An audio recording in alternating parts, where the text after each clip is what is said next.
Hello, good morning. SB के any classes में मैं संतोष कुमारी बगड़ी आपका स्वागत करती हूँ and thank you for keep supporting me.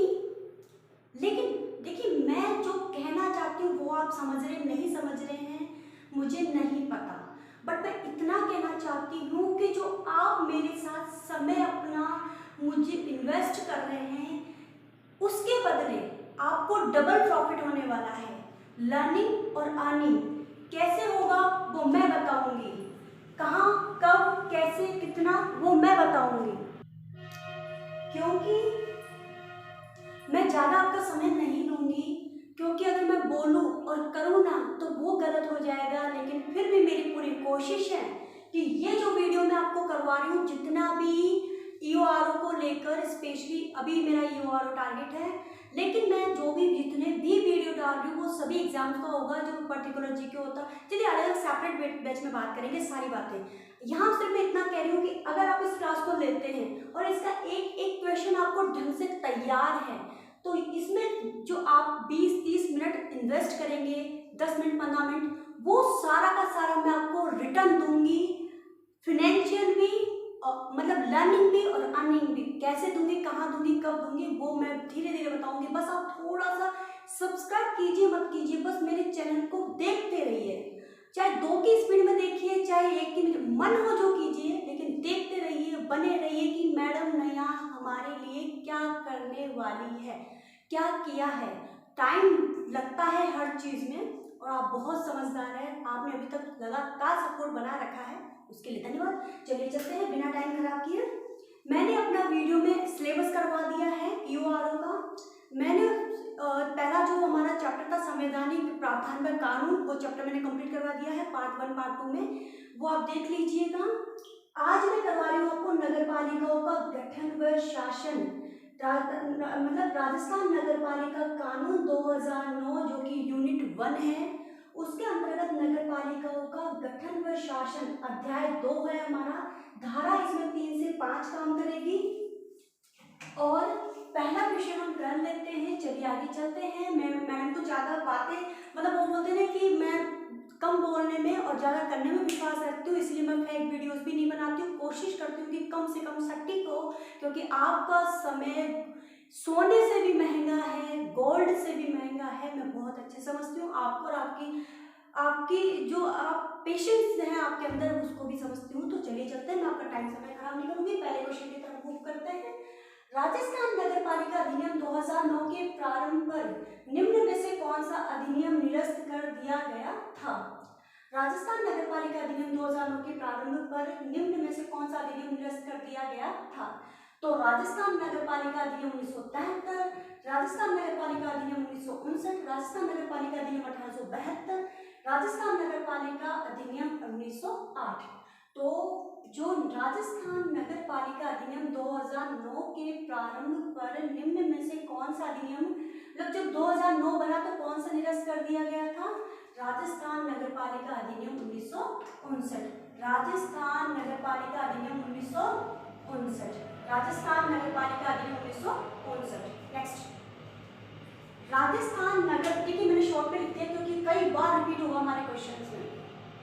Rajasthan नगर पालिका अधिनियम, राजस्थान नगर पालिका अधिनियम 2009 की धारा 49, धारा 49 के अनुसार नगर पालिका के सभी अभिलेख, मतलब जो रिकॉर्ड अभिलेख बोले तो रिकॉर्ड जो रखते हैं, रिकॉर्ड की अभिरक्षा और रख रखाव के लिए, मतलब सुरक्षा और रख रखाव के लिए कौन उत्तरदायी होगा? तो कौन होगा? अध्यक्ष, उपाध्यक्ष, मुख्य नगर पालिका अधिकारी या सभी? तो सभी आपके ऑप्शन नहीं होगा, तुक्के लगाने में सिखाया जाता है सभी, लेकिन यहाँ सभी नहीं होकर मुख्य नगर पालिका अधिकारी होगा। राजस्थान नगर पालिका अधिनियम 2009 की धारा 49 के अनुसार नगर पालिका के सभी रिकॉर्ड्स की सुरक्षा और रखरखाव के लिए कौन उत्तरदायी है? मुख्य नगर पालिका अधिकारी। नेक्स्ट, राजस्थान नगर पालिका अधिनियम 2009 की धारा 49, फिर से 49 है के संदर्भ, 49 के संदर्भ, एक मिनट बोलिए, 49 के संदर्भ में असहमति का नोट प्राप्त करने के बाद कितने दिनों के भीतर उपयुक्त अधिकारी को संबंधित नगर पालिका के लिए अपना अंतिम या अंतरिम आदेश पारित करना आवश्यक है। 7 दिन मतलब राजस्थान नगर पालिका अधिनियम 2009 की धारा 49 के संदर्भ में असहमति का नोट प्राप्त करने के बाद कितने दिनों के भीतर उपयुक्त अधिकारी को संबंधित नगर पालिका के लिए अपना अंतिम या अंतरिम आदेश पारित करना आवश्यक है? 7, 10, 15 और 30। तो आंसर हो जाएगा आपका 30। ठीक है, आंसर हो जाएगा आपका 30। नेक्स्ट, राजस्थान नगर पालिका अधिनियम 2009 की धारा 45 की विषय वस्तु क्या है? मतलब धारा 45 में क्या लिखा हुआ है? मुख्य नगर पालिका कृत्य, अन्य नगर पालिका कृत्य, राजस्थान सरकार द्वारा समुदेशित कृत्य, अध्यक्ष और उपाध्यक्ष के कृत्य। तो राजस्थान नगर पालिका अधिनियम 2009 की धारा 45 में दिया हुआ है मुख्य नगर पालिका कृत्य।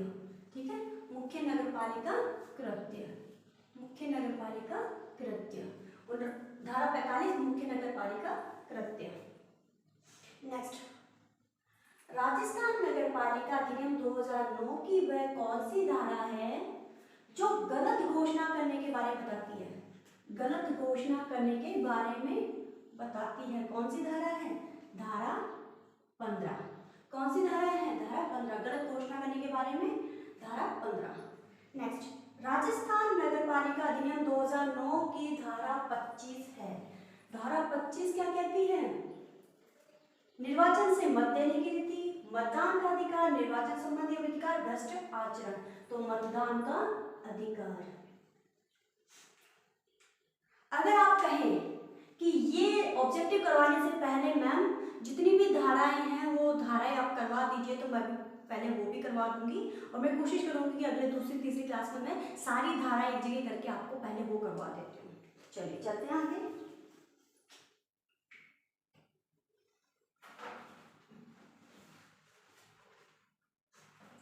अच्छा, मतदान का अधिकार। नेक्स्ट क्वेश्चन है अपना, next question number 7। Next question number 7, Rajasthan नगर पालिका अधिनियम 2009 की धारा 21 के अनुसार नगर पालिका के सदस्य बनने के योग्य व्यक्ति की न्यूनतम आयु कितनी होनी चाहिए? धारा 21, नगर पालिका का सदस्य न्यूनतम आयु कितनी? 21 वर्ष। 21 वर्ष।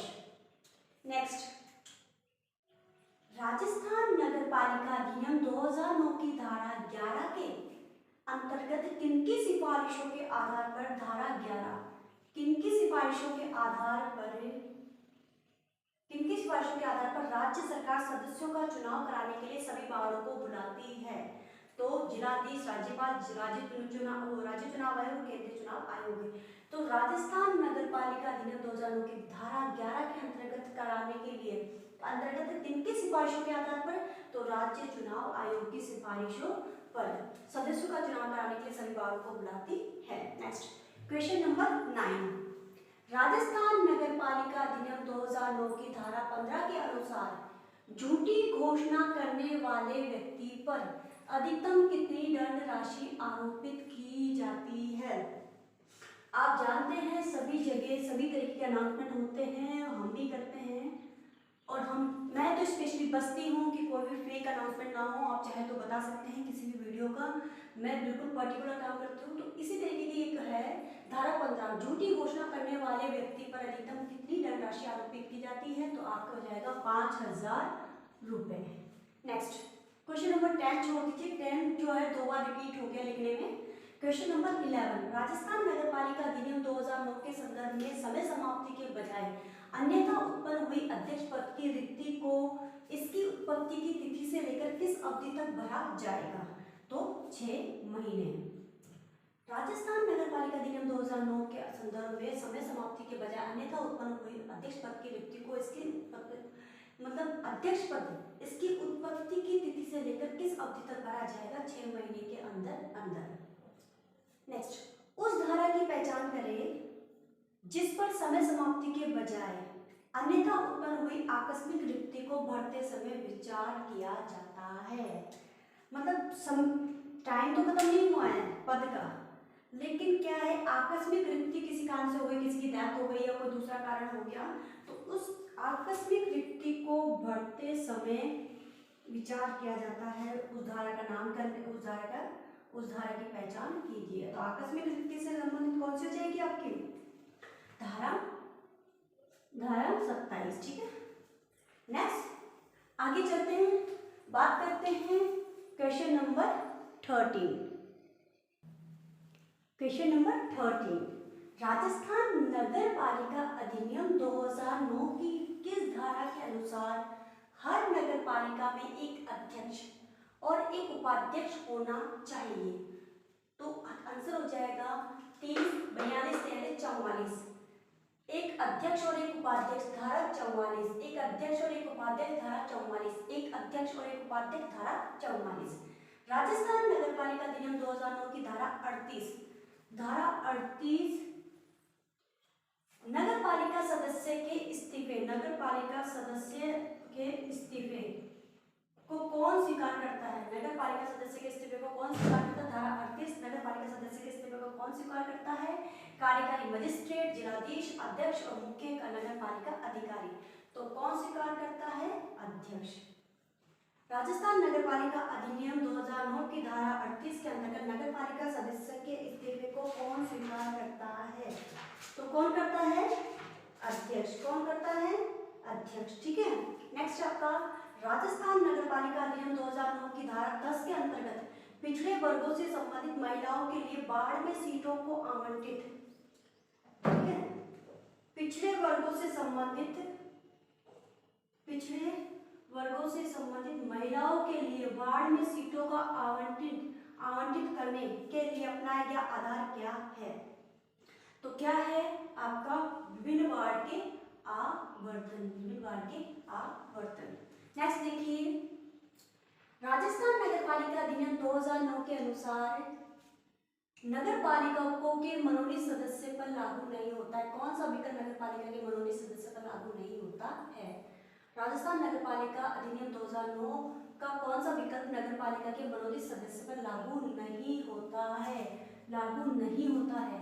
तो कौन कौन सा लागू होता है देखते हैं। राज्य सरकार द्वारा मनोनीत सदस्यों को हटाने का अधिकार, राज्य सरकार द्वारा मनोनीत सदस्यों को हटाने का अधिकार, तो ये तो लागू होता है। नेक्स्ट, अधिनियम 2009 की धारा 24 की प्रयोजनीयता, ठीक है, अधिनियम 2009 की धारा 24 जो है उसमें जो लिखा हुआ है वो तो लागू होता है। नेक्स्ट, नगर पालिका की बैठकों में मतदान करने का अधिकार, तो नगर पालिका की बैठकों में मतदान करने का अधिकार जो मनोनीत सदस्य है वो नगर पालिका की बैठकों में मतदान करने का अधिकार वो नहीं रखता है।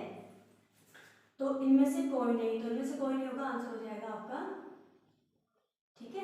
नगर पालिका बैठक में मतदान करने का अधिकार जो नगर पालिका का जो मनोनीत सदस्य उसको नहीं है। नेक्स्ट, राजस्थान नगर पालिका अधिनियम 2009 के अनुसार उस अधिकारी की पहचान करें जिसे नगर पालिका में नगर निगम की संपत्ति के किसी भी नुकसान की रिपोर्ट करने का अधिकार सौंपा गया है। तो आंसर हो जाएगा मुख्य नगर पालिका अधिकारी। नेक्स्ट, राजस्थान नगर पालिका अधिनियम 2009 के संदर्भ में नगर पालिका सदस्य अपने पद से इस्तीफा कैसे दे सकता है? मौखिक नोटिस देकर, मौखिक, लिखित, कोर्ट ऑर्डर देकर, निर्धारित राशि का भुगतान करके, तो लिखित नोटिस देकर। राजस्थान नगर पालिका अधिनियम 2009 के संदर्भ में नगर पालिका सदस्य अपने पद से इस्तीफा कैसे दे सकता है? लिखित में नोटिस देकर।